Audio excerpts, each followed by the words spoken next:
Bon, bonjour. On va commencer la première série de TD. Donc, elle est consacrée à la calyptographie classique. Voici l'exercice 1.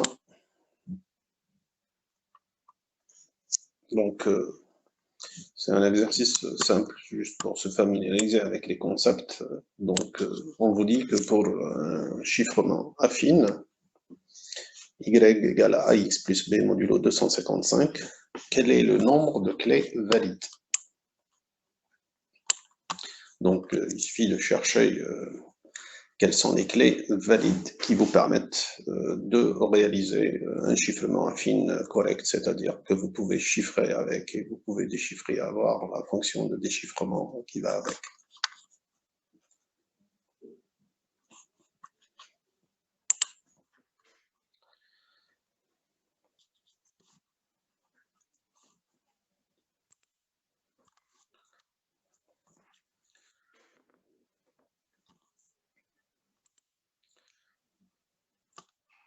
Donc je rappelle, voici l'exercice composé de deux éléments, deux questions. Il s'agit typiquement de la même manière.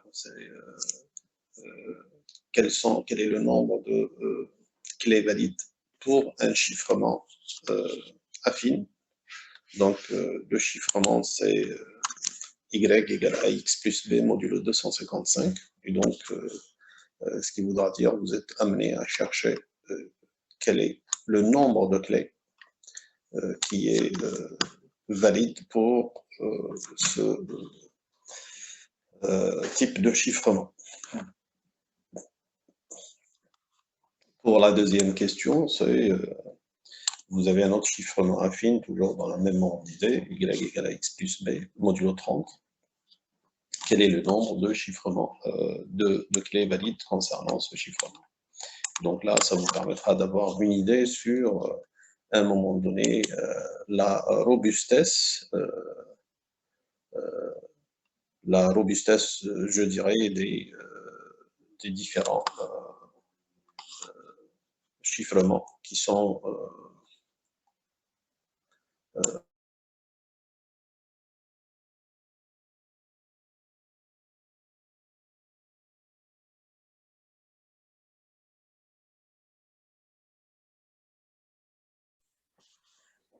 alors, j'attends je dirais, vos réponses, puisqu'il s'agit du TD, c'est pas le cours. Le cours, c'est moi qui le fais de bout en bout, mais le TD, il faudrait qu'il soit interactif et que vous participez au TD.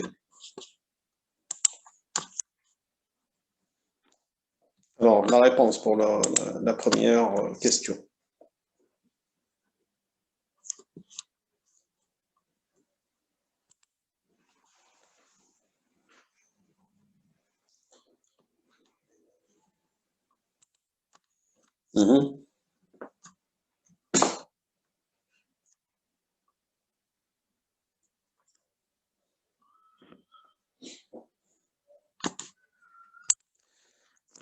Pour savoir trouver je dirais la réponse.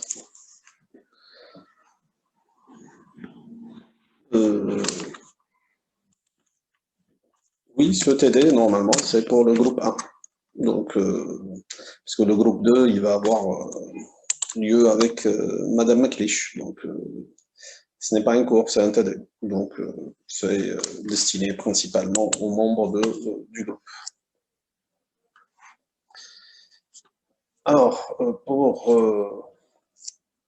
trouver la solution, ça veut dire que avoir le nombre de clés valides, donc il faut savoir la clé, c'est quoi? C'est le couple AB qui est la clé. Et pour avoir le déchiffrement, il faudrait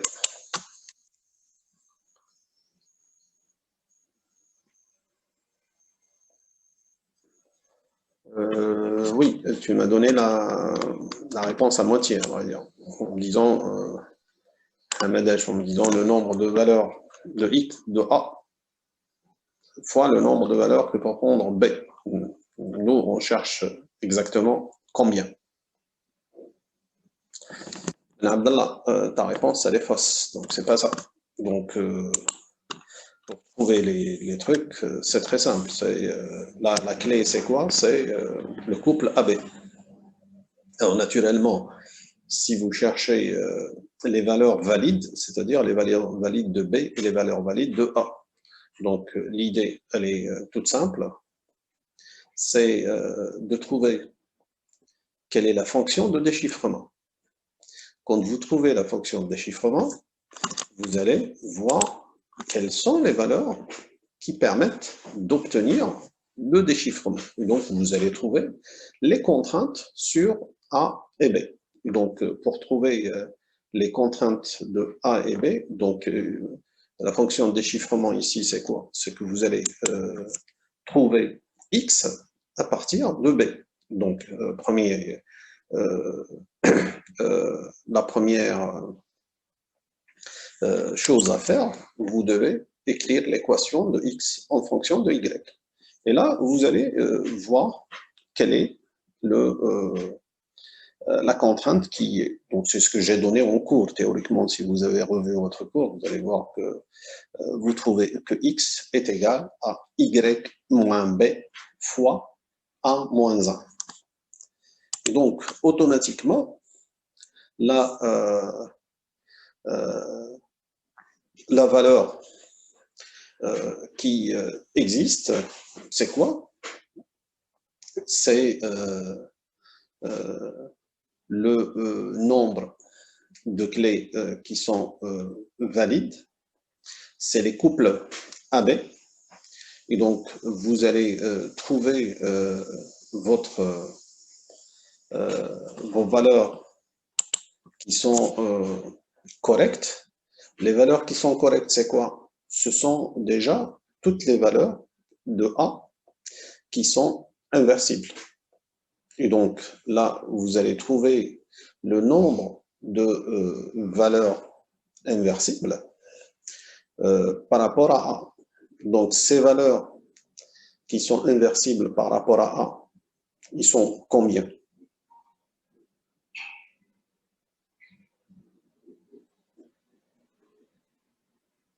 Mmh. 200 valeurs? Non, ce n'est pas 200 valeurs.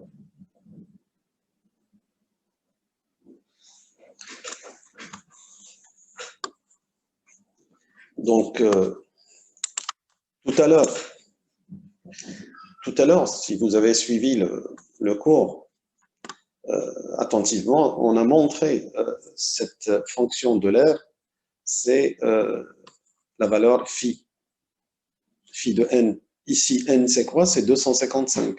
Ça veut dire quoi? Ça veut dire que vous allez chercher quelles sont les valeurs qui sont premières avec 255. Donc, il suffit de calculer uniquement phi de 255. Et donc, si vous calculez phi de 255, donc ça vous permettra d'avoir les valeurs, je dirais, qui peuvent être inversibles. Et donc, la solution, ça va être quoi? Ça va être phi de 255, vous allez trouver 128. Donc, le nombre de clés possibles, c'est quoi? C'est 128, c'est les couples AB qui vérifient A égale une de ces valeurs parmi les 128 et B, il est quelconque. Pourquoi? Parce qu'il n'y a pas de contrainte. Donc, le nombre de valeurs de clés exactes, c'est quoi, à votre avis?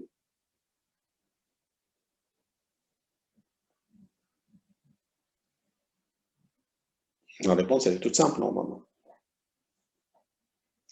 Les valeurs de A, c'est quoi? C'est 128.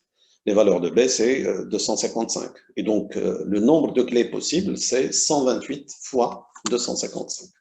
Donc, ça, c'est pour la première réponse.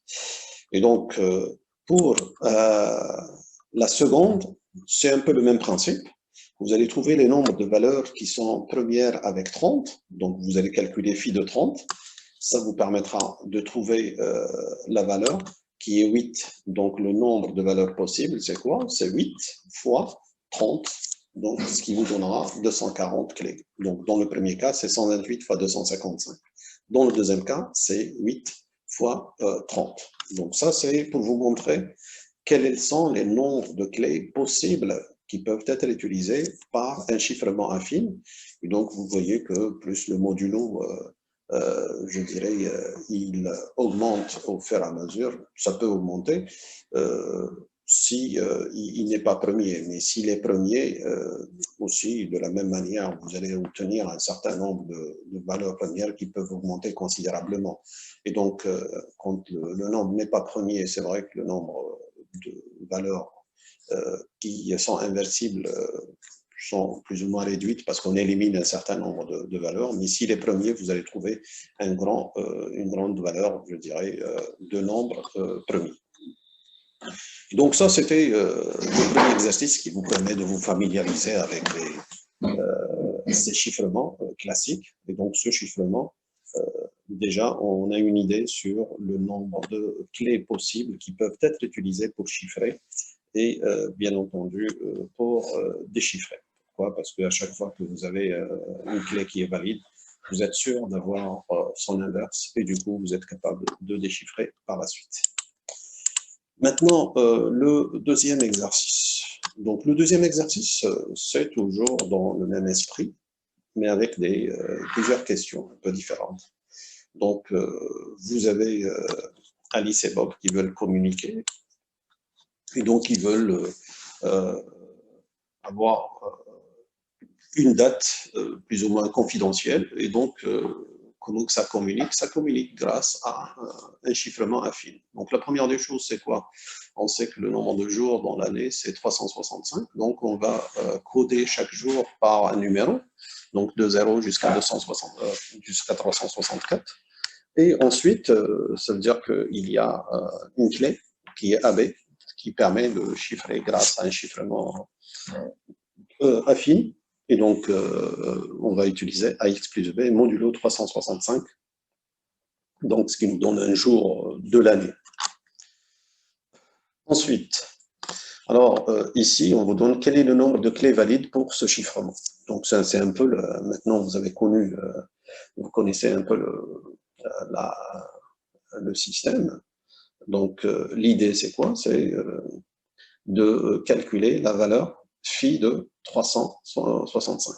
Donc ça, c'est la première des choses, c'est de calculer le phi de 365, ce qui vous permettra de trouver quel est le nombre de clés valides qui existent au niveau de votre système. Donc, le nombre de clés valides, c'est quoi? Vous allez trouver 288, parce que vous allez déchiffrer ça. Donc, c'est 365, c'est quoi? C'est 73 fois 5.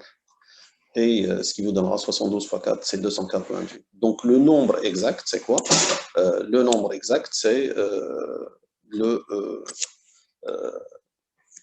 nombre exact, donc, il est de l'ordre de 288 fois 365. Donc là, pour trouver la valeur exacte, c'est ce chiffre-là, effectivement, 288 fois 365, ça vous donne le nombre de clés valides qui peuvent être utilisées avec ce chiffrement affine. Maintenant, si on passe à l'étape suivante, on choisit des valeurs de clés bien précises. A est égal à 57 et B est égal à 44. Donc, on vous dit, si Bob reçoit la valeur 249, alors quelle est la date qu'Alice a voulu lui transmettre?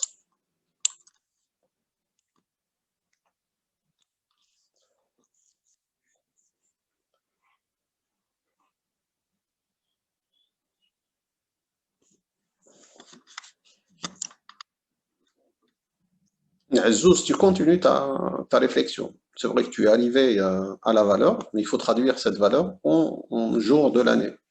Donc là, pour répondre à la question, parce que la question elle est claire, quelle est la date qui correspond à ça? Donc il faut rajouter la réponse.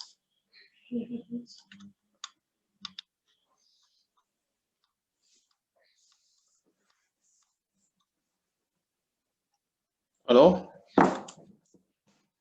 la date c'est quoi? J'ai une réponse qui est... donc, la date, c'est pas 10. Parce que il faut revoir la codification. Non plus, c'est pas 9.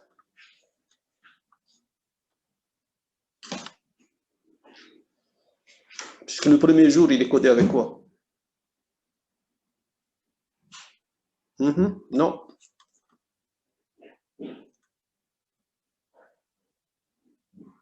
Le 0 correspond à quoi?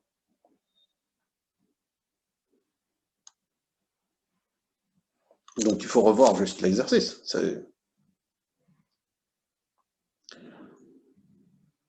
0, c'est le 1er janvier. Donc, le 10, c'est quoi?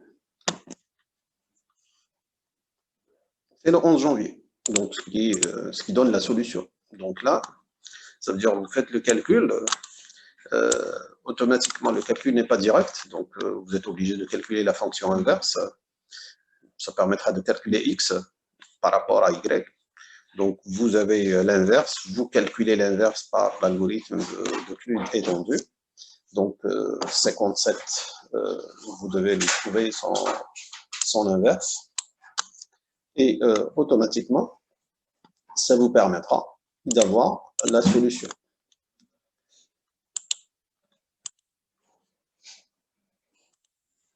Donc, 57, vous allez trouver 32. Et par la suite, vous allez calculer la valeur. Ça vous trouvera, vous allez trouver 10. Comme les jours sont codés de 0,1 jusqu'à 364, donc le 10 qui correspond au 11 janvier. Donc la date qu'Alice voulait communiquer, c'était le 11 janvier. Alors ensuite, on passe à la question suivante. Donc là, dans le cas général, quelle propriété doit vérifier A pour que Bob puisse déchiffrer correctement les messages? Donc ça, c'est une question qui est relative au cours. Donc c'est ce qu'on a vu dans le cours que j'ai donné. Donc automatiquement, vous devez avoir le truc inverse. Donc vous avez Y en fonction de X. Donc il suffit d'avoir de X en fonction de Y. Vous trouvez cette formule-là. Et donc la solution, il faudrait que A soit inversible modulo 355. Donc c'est ça d'une manière générale pour pouvoir trouver la réponse ou le moyen de déchiffrement. Donc ici, c'est par rapport à 365, donc il faudrait avoir le A qui est inversible par rapport à 365. Donc trouver un nombre premier avec le 365. Donc on passe à la question suivante. Donc ici, on vous dit que Alice et Bob ne sont pas très forts en arithmétique, donc ils ont choisi d'une manière au hasard A qui est égal à 55 et B est égal à 1. Et donc Bob reçoit 221. Quelle est la date qu'Alice veut lui transmettre?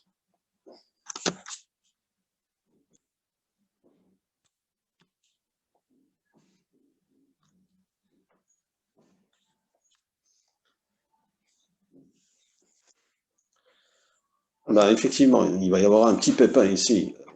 Quand vous allez essayer de faire les choses telles qu'on l'a montré, c'est que A n'est pas premier. Et donc, ça veut dire qu'il y a eu un chiffrement, mais on ne peut pas faire le déchiffrement. Ça veut dire qu'il faut trouver un procédé pour dire Alice, qu'est-ce qu'elle avait choisi comme date et pour lui permettre de transmettre 221.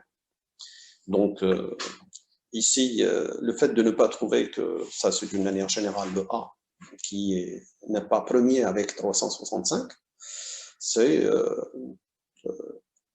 ça ne vous permet pas d'avoir la fonction de déchiffrement. Mais ça permet toujours de chiffrer. Ça veut dire que quoi? Ça veut dire que Alice, elle a bel et bien calculé et elle a trouvé 221 par rapport à ça. Il ne faut pas faire tous les tests, parce que Hamadesh qui propose de faire tous les tests, ça serait un peu compliqué, parce que plus qu'on augmente le modulo, ça va être compliqué à faire tous les tests, ça prendra plus de temps. il faut essayer quand même de raisonner sur les équations que vous avez. Et ça, c'est un peu le module que vous avez fait au niveau arithmétique modulaire. Normalement, il vous permettra d'avoir ces réflexions-là. Et donc, de voir que la valeur, elle va se situer parmi un certain nombre de valeurs. Et donc, mais toute l'idée, c'est de trouver toutes ces valeurs-là. Donc, l'idée, c'est quoi? C'est vous allez raisonner sur les équations que vous avez. Donc, vous avez des équations et ensuite, essayez d'utiliser les propriétés de vos équations. Donc, quand vous utilisez les propriétés de vos équations, ça vous permettra effectivement d'y arriver à une solution. Alors, je sais que ça, c'est un truc un peu particulier, donc vous allez voir ce qu'on va faire. Regardez. Alors, Bobby reçoit 221.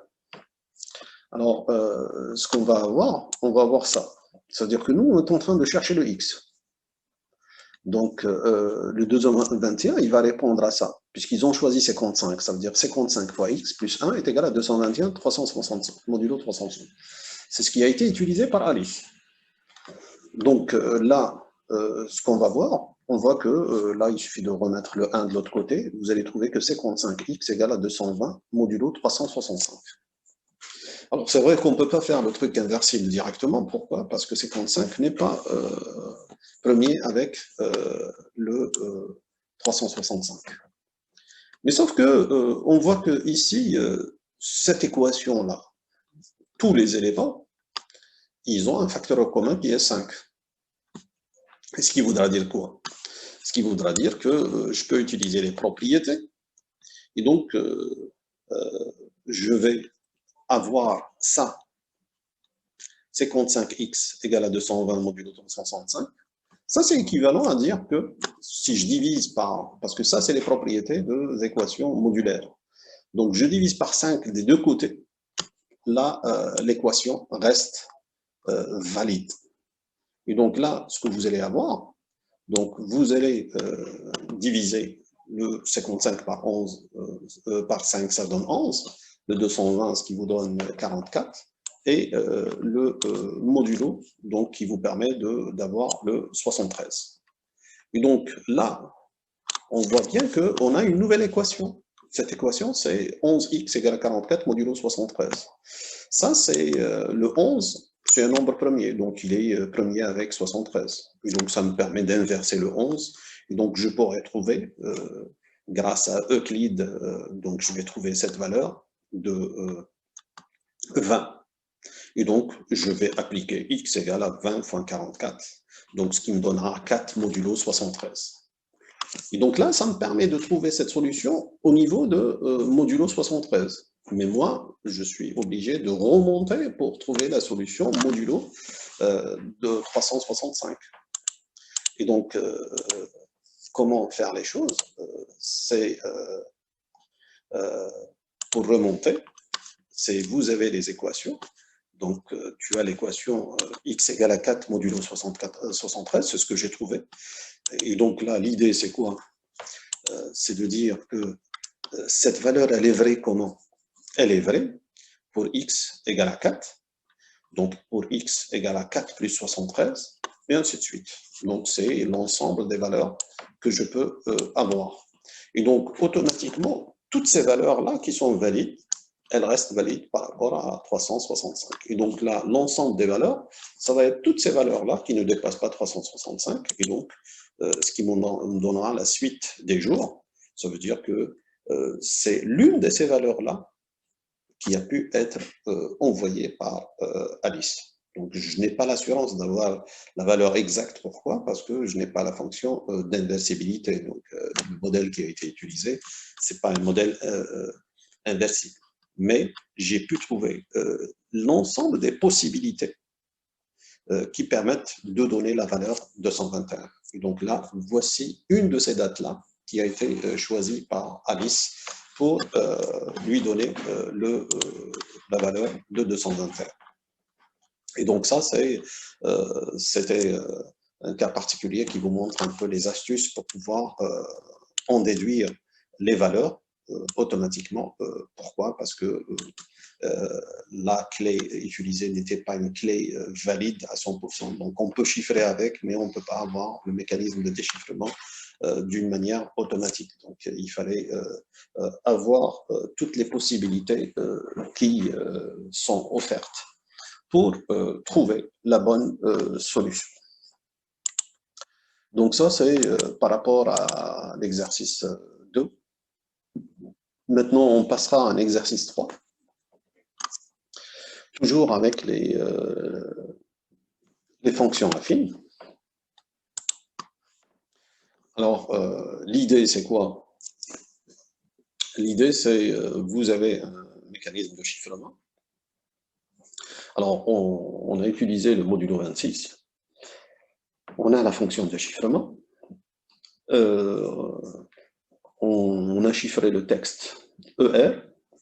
Alors, ici, ce qui vous montre que parmi les attaques qui existent, c'est-à-dire si vous avez un texte en clair et un texte en chiffré, vous pouvez toujours déduire la clé de chiffrement. Et donc ici, ce qu'on connaît, c'est, donc si on a, parce que la clé, c'est quoi? C'est un couple AB.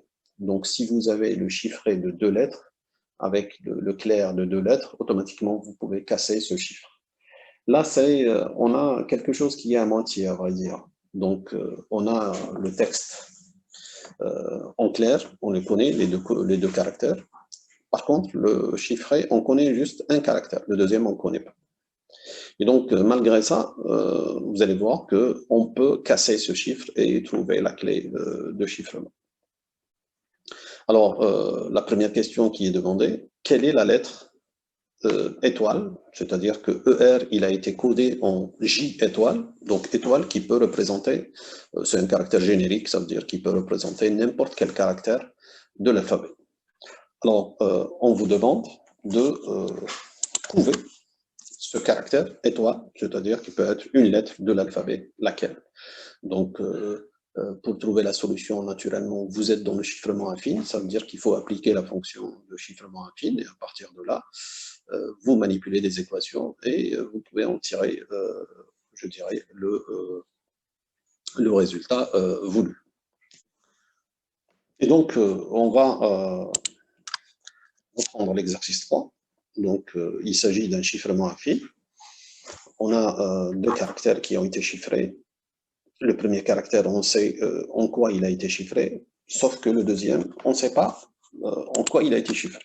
Et donc, ce qu'on vous demande à travers la question 1, c'est de trouver quel est le chiffré de la lettre R. Donc, R, elle a été chiffrée en étoile, une étoile qui veut dire un caractère quelconque de l'alphabet, on ne sait pas ce que c'est. Donc, l'objet de l'exercice, c'est de pouvoir trouver justement ce caractère qui a permis de coder le R vers ce caractère.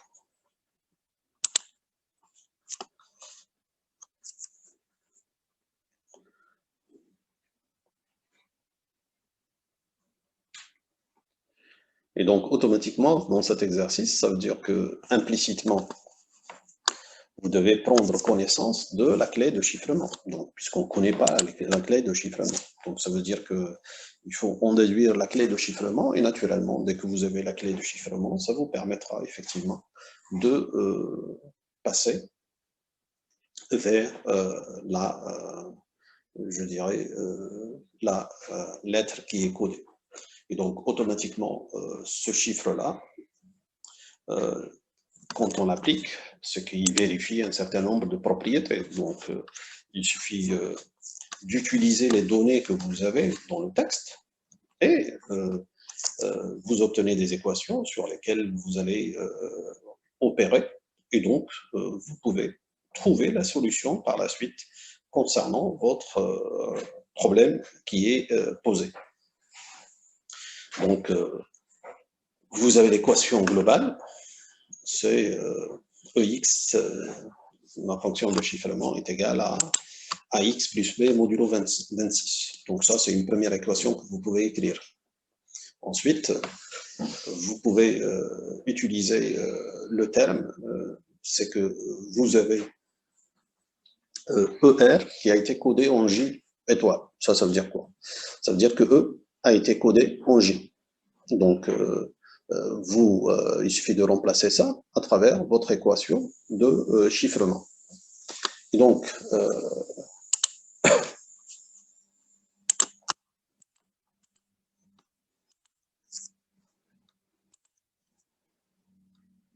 quelle est la lettre?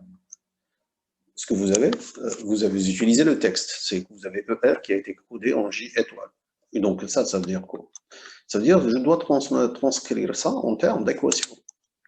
Donc, le E qui a été codé en J, ça veut dire quoi? Ça veut dire que la clé qui est AB, donc E, je lui ai appliqué l'équation. 4, c'est quoi? C'est le X. X fois A plus B, ça me donne 9. Donc ça reflète cette correspondance entre E et J. Puisque la correspondance, c'est quoi? C'est la fonction de chiffrement. Donc je n'ai fait qu'écrire la fonction de chiffrement en utilisant les données que je possède. Les données que je possède, c'est E et J. On sait que chaque lettre dans le texte, on vous dit qu'elle est codée de 0 jusqu'à 25. Donc le E qui est codé par 4, donc j'applique la fonction de chiffrement, 4 qui est le X fois A, donc 4A plus B, B je ne connais pas, égale à J, J c'est 9. De l'autre côté, j'ai la deuxième, c'est-à-dire que R est codé en étoile. Ça veut dire quoi? Ça veut dire que j'applique le R qui est le 17 fois A plus le B, ça me donne étoile. Et donc là, j'obtiens deux équations. Alors, ces deux équations-là, ce que je peux faire des opérations dessus. Alors, j'ai deux équations avec deux inconnus. Ici, j'ai même trois inconnus. Ça veut dire que l'idée, c'est quoi? C'est d'essayer de réduire un peu ces inconnus-là.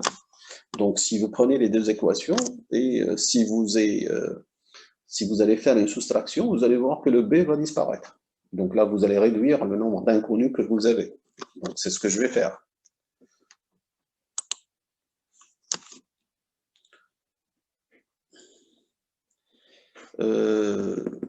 Et Tiahiatan, tu me parles 17, pourquoi? Parce que le R, c'est codé par 17, c'est tout.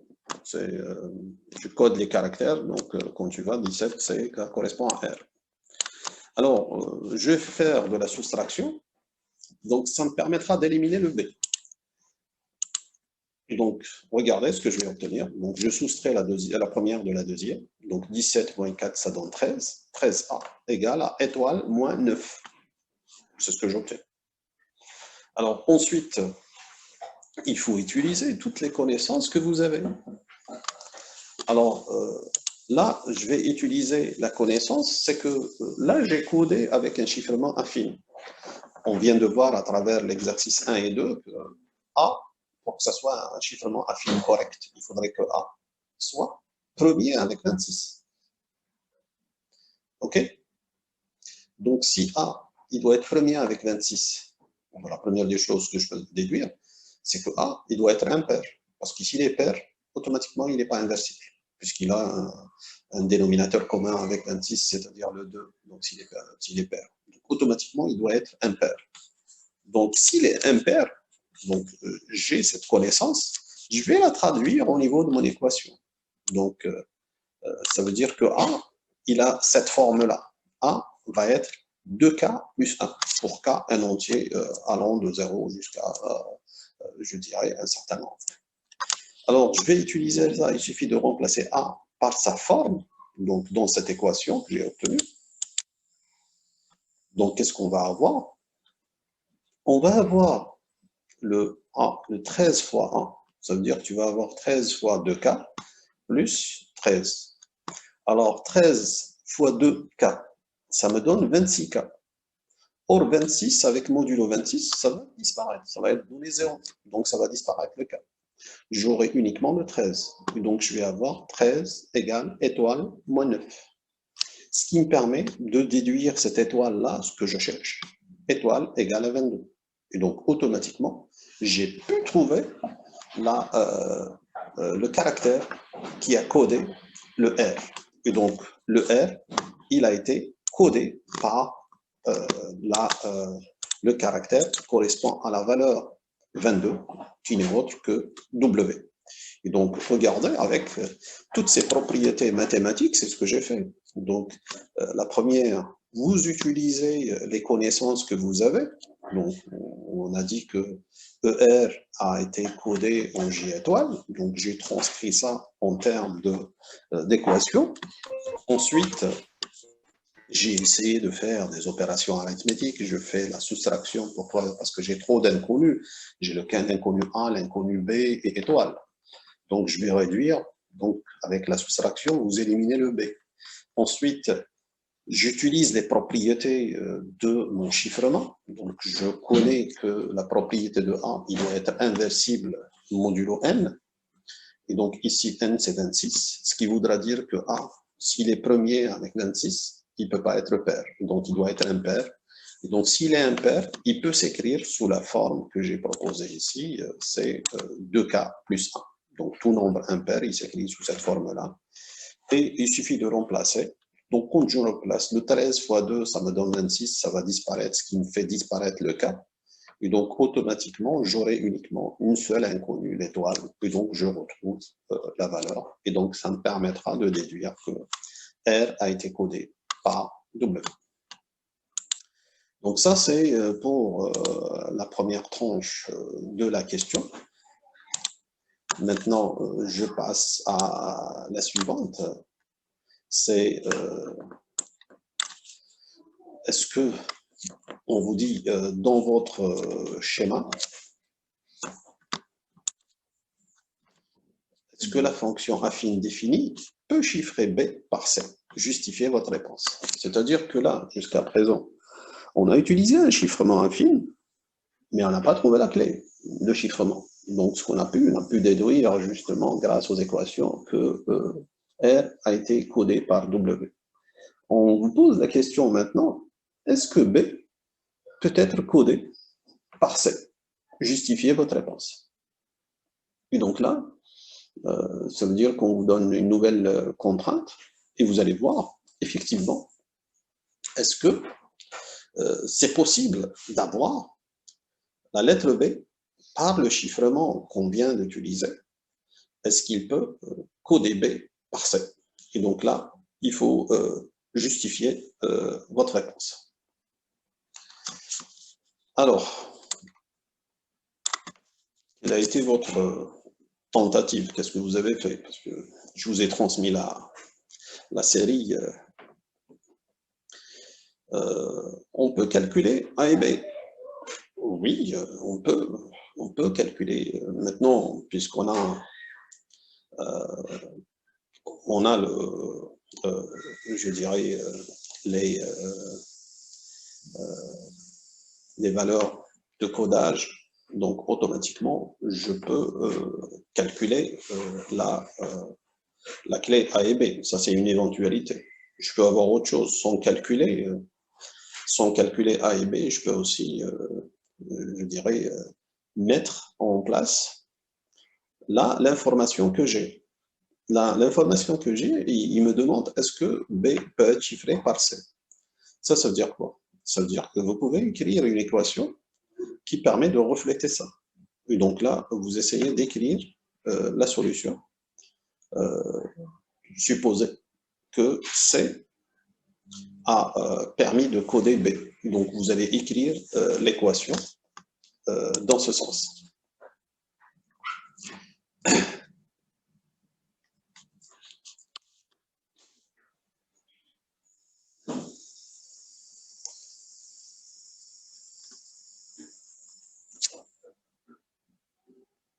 Non, c'est Ben Ranan, l'idée c'est quoi? C'est de coder le B en C. Ça veut dire quoi? Ça veut dire que tu dois écrire une équation qui permet de transcrire le B en C. Ça, le B, tu dois coder ça avec AX plus B égale à Y. Dans ce cas ici, on suppose que ça peut se faire. Et donc, on va voir quelle est l'équation. L'équation, c'est quoi? C'est AX plus B. Ça veut dire quoi? le X, c'est quoi? C'est le B, la lettre B, donc c'est 1. Donc, ce qui vous donnera A plus B égale à C. Le C, c'est quoi? C'est 2. Et donc, ça vous permettra d'écrire une nouvelle équation et vous allez raisonner sur cette équation avec les autres pour voir est-ce que c'est possible de l'avoir ou pas. Et donc, ici, dans cette équation-là, ça veut dire que vous allez trouver une nouvelle équation. Là, le fait de coder P par C, ça veut dire que je remplace ici le X par la valeur de B. Le B, c'est 1. Et donc, j'aurai A plus B égale à 2. Et donc, ça me permettra, je dirais, de raisonner sur les éléments. Et donc, j'écris mes équations.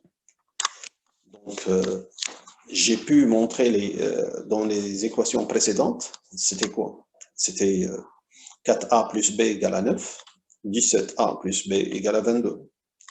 En plus de ça, je veux que ça soit je dirais, correct. Si ça est correct, ça veut dire que vous allez avoir ça.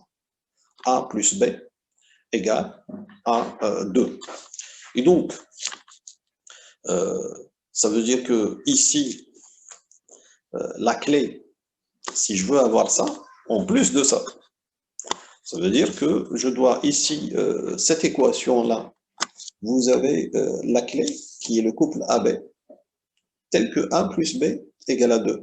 Ça veut dire quoi? Ça veut dire que ce sont tous les couples AB, tels que leur somme va donner 2 modulo 26. Et donc là, vous allez faire les choses. Donc ici, je vais faire toujours le raisonnement tel que je l'ai fait tout à l'heure. Donc ici, si j'ai ces deux éléments-là, donc vous voyez que je fais la différence, j'aurai le 13A ici. Le 13A égale à 13. C'est là le A. Je sais que c'est une valeur, c'est une clé valide. La clé valide, elle vérifie la propriété que A, c'est ce que j'ai montré dans l'exercice précédent, et, donc dans la question précédente, c'est que A doit être impair. Donc, si je remplace, je vais avoir la valeur de 13. Donc, il y a un truc qui manque ici. Donc, par rapport à cet élément, donc, quand est-ce que j'ai cette possibilité? Donc, il suffit de remplacer cette valeur ici. Donc, ce qui vous donne la valeur de A doit être égale. Donc, ici, en faisant ça, c'est que A, il doit être impair. Donc, si vous prenez les deux ici, vous faites la soustraction de celle-là par rapport à celle-là. Donc, vous allez trouver 3A. Donc, ce qui est là. 9 moins 2, c'est 7. Donc, vous allez trouver 3A égale à 7. Donc, là, par rapport à ces valeurs-là, donc, je peux trouver la valeur de A.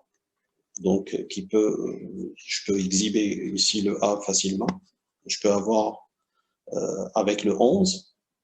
Et donc, le B, je peux le déduire automatiquement. Pourquoi? Parce que par rapport à ça, donc A plus B égale à 2.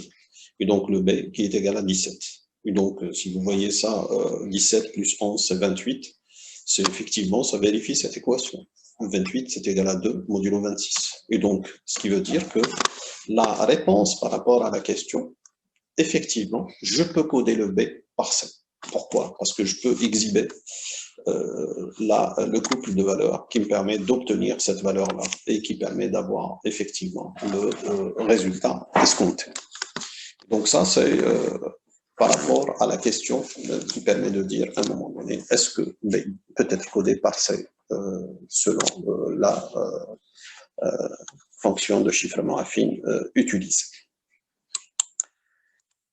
Alors, on termine par le dernier exercice.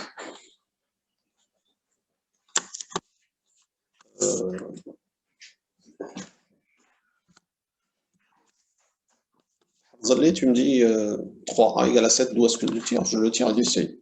Tu as les deux équations. Tu vas soustraire celle-là de celle-là. Donc 4 moins 1, c'est 3. Et ensuite 9 moins 2, c'est 7. Et c'est comme ça, à partir des deux premières, tu peux obtenir ça. Et donc, ce qui permet d'obtenir le. Maintenant, c'est le suite. L'exercice suivant, c'est un truc de chiffrement qui sont un peu particuliers. C'est ce que je viens de dire par rapport à DES, c'est ce qui a été trouvé, c'est-à-dire ce qu'on appelle les fonctions de chiffrement involutif. Donc le chiffrement involutif, c'est quoi? C'est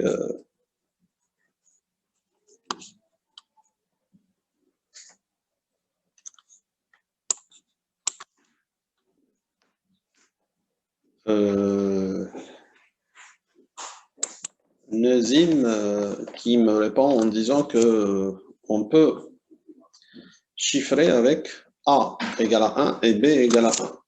Ça, c'est par rapport à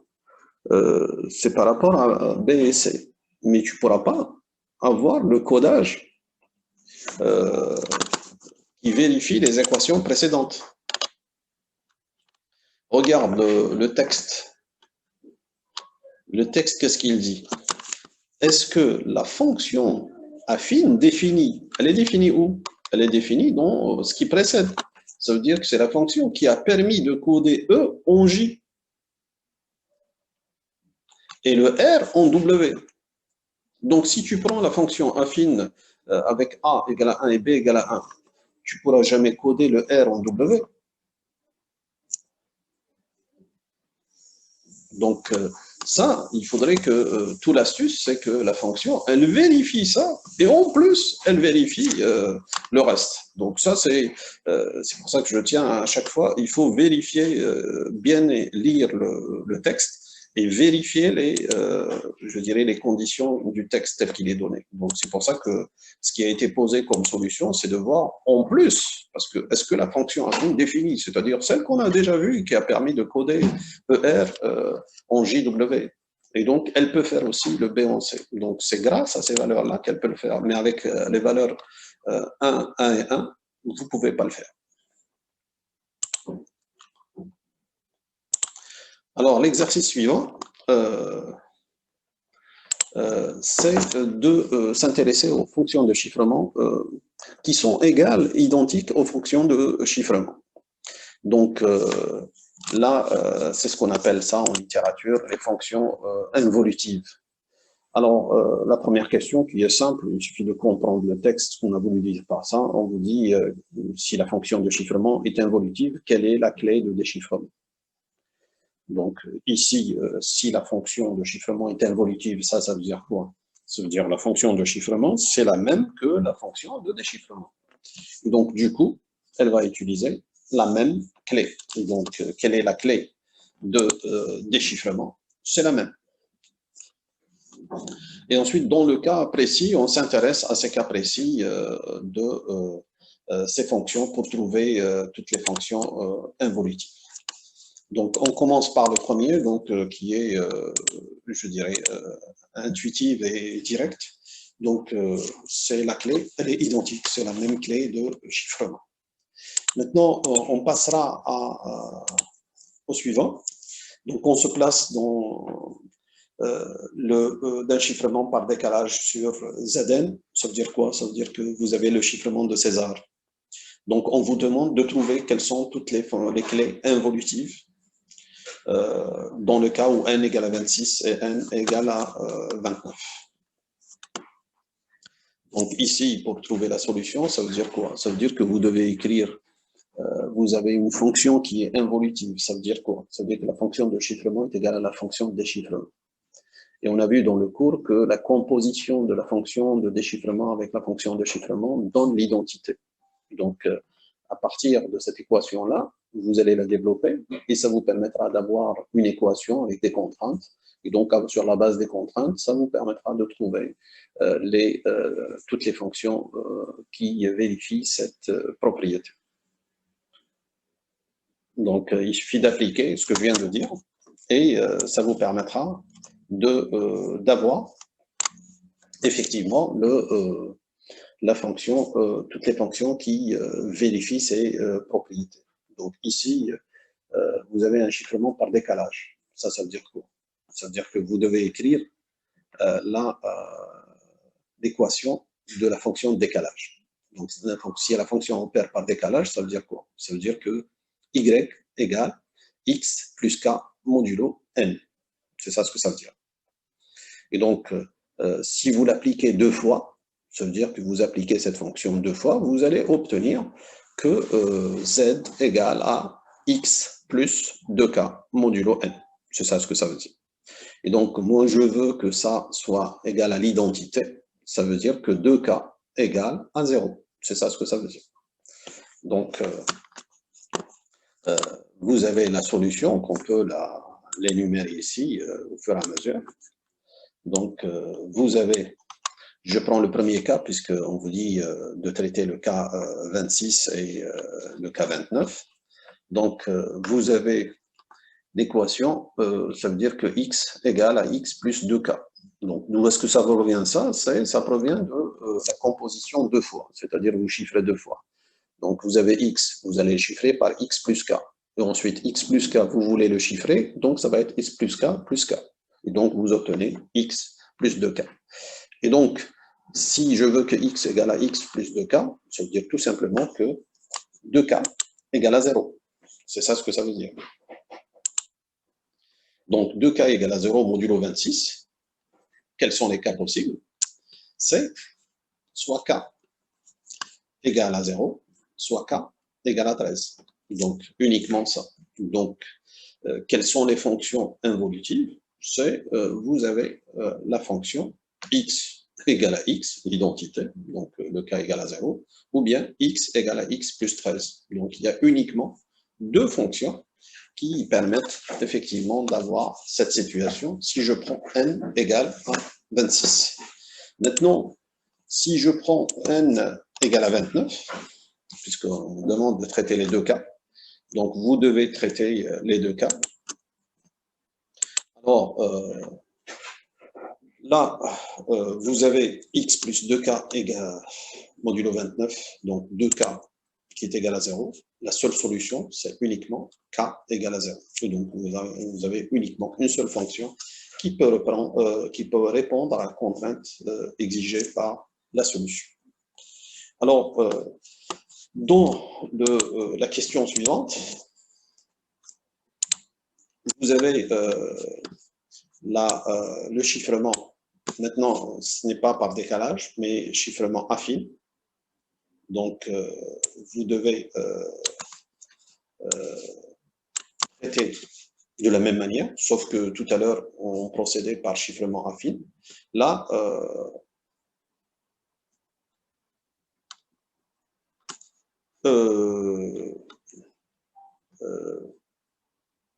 un de vos camarades qui me pose la question, c'est la solution k égale à 0, je ne peux pas l'utiliser. Moi, j'ai dit que là, on est en train de chercher les fonctions qui sont involutives. C'est vrai que cette fonction-là, point de vue chiffrement, n'a pas de sens. Parce que quand tu utilises k égale à 0, tu as la fonction identité. Ça veut dire que ton chiffré, c'est le clair. Donc, naturellement, on ne peut pas l'utiliser. Mais d'un point de vue théorique, c'est une fonction qui répond à la question. Parce que là, il faut voir qu'est-ce qu'on a demandé comme question. C'est vrai que d'un point de vue, je dirais, chiffrement, ça n'a aucun sens de chiffrer, donner le chiffré qui est le clair. Donc, automatiquement, on ne peut pas l'utiliser. Mais d'un point de vue théorique, ça répond à la contrainte, c'est-à-dire elle vérifie la propriété de la fonction involutive. Alors, pour la question suivante, vous vous mettez dans le chiffrement affine. Et donc là, ça veut dire quoi? C'est toujours le même principe. Vous allez appliquer la fonction de chiffrement affine deux fois. Et donc, le résultat que vous trouvez, vous devez le mettre comme étant l'identité, c'est-à-dire égal à x.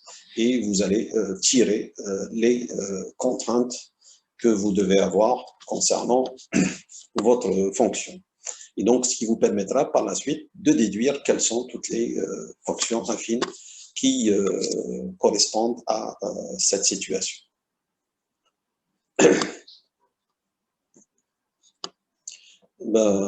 Continue de développer l'équation, parce que l'équation n'est pas encore développée. Tu as écrit la moitié.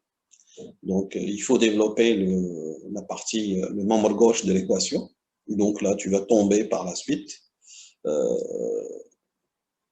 Hamadesh l'a fait pour toi. Donc, vous allez obtenir une équation qui est a à la puissance 2 fois x plus b entre parenthèses a plus 1 égale à 0. Et donc ici, cette équation qui est égale à 0, ça veut dire quoi? Ça veut dire que tu as ici ce qu'on appelle un polynôme de premier degré, donc qui est égal à un polynôme qui est égal à 0. Donc on sait que deux polynômes sont égaux si leurs coefficients sont égaux. Et donc ici, ça veut dire que je dois avoir les coefficients de mon équation qui se trouve à gauche, automatiquement qui doit être égal au coefficient du polynôme qui se trouve à droite. À droite, j'ai x, son coefficient c'est 1. À gauche, je vais avoir a à la puissance 2. Ça veut dire que je vais avoir une condition a à la puissance 2 égale à 1. Et de l'autre côté, je vais avoir b fois a plus 1 doit être égal à 0. Donc, je vais me retrouver avec ces deux équations-là qui permettent de vérifier la contrainte des fonctions évolutives affines. Donc, j'écris ça. Donc, je vais développer au fur et à mesure. Donc, là, je vais avoir cette situation. Ensuite, je vais raisonner sur ça. Ça veut dire quoi? Ça veut dire que A2 est égal à 1. Donc, c'est la première contrainte. Et par la suite, je vais raisonner sur ça. Alors, on vous dit que si n